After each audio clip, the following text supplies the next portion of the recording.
everybody, Justin Worden, and you're watching What's New in Electronics. We are here at IPC Apex 2024. I'm with my good friend Rick Schiffer. Got it? Yep. Nice. Correct. Paulo Seika, man, robotic soldering. You guys are all over the place right now. Yeah, we've been doing it a long time, so we have a good name in the industry. Yep, you got a good name, and not only that, you got some new equipment you guys are showing off, right? We do. All right, let's talk about that a little bit. Two different products. One we have, we call it a sleeve soldering system, so a little bit different from typical resistance soldering.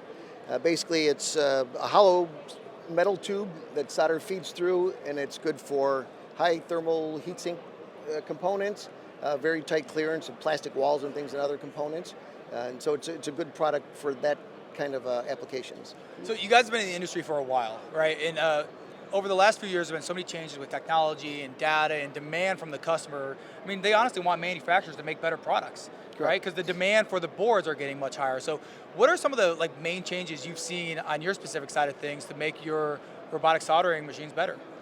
I guess we also have a laser soldering system, which is good. You mentioned different new board designs and things everything's getting smaller, right? So laser soldering offers you the advantage to get in really, really small, tiny places and solder microelectronic parts with hand soldering can't do, robotic soldering can't do, but laser soldering has the advantage to do that.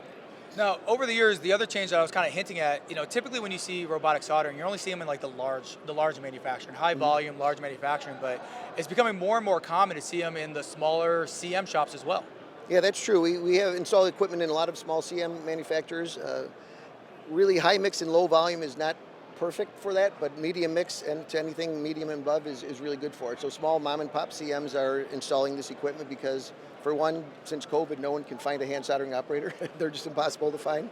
And so our robots are good for that. And they're more consistent, more reliable, and they don't take any breaks, don't take vacations, things like that. Yeah, and how much do you credit that to just the demand for the precision? I would say a high percentage demand for precision. And the labor issue is what everyone talks about. I do enough of these interviews.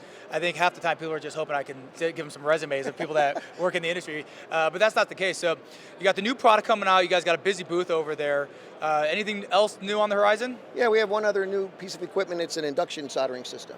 Apollo has been typically resistance soldering and laser.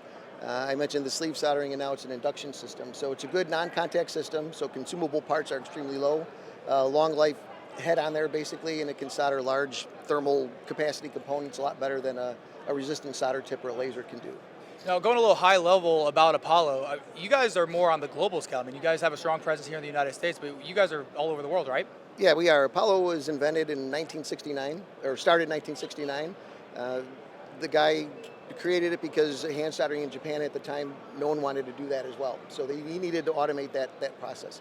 So they started there, and we've been representing them in North America since the late 1980s. Wow.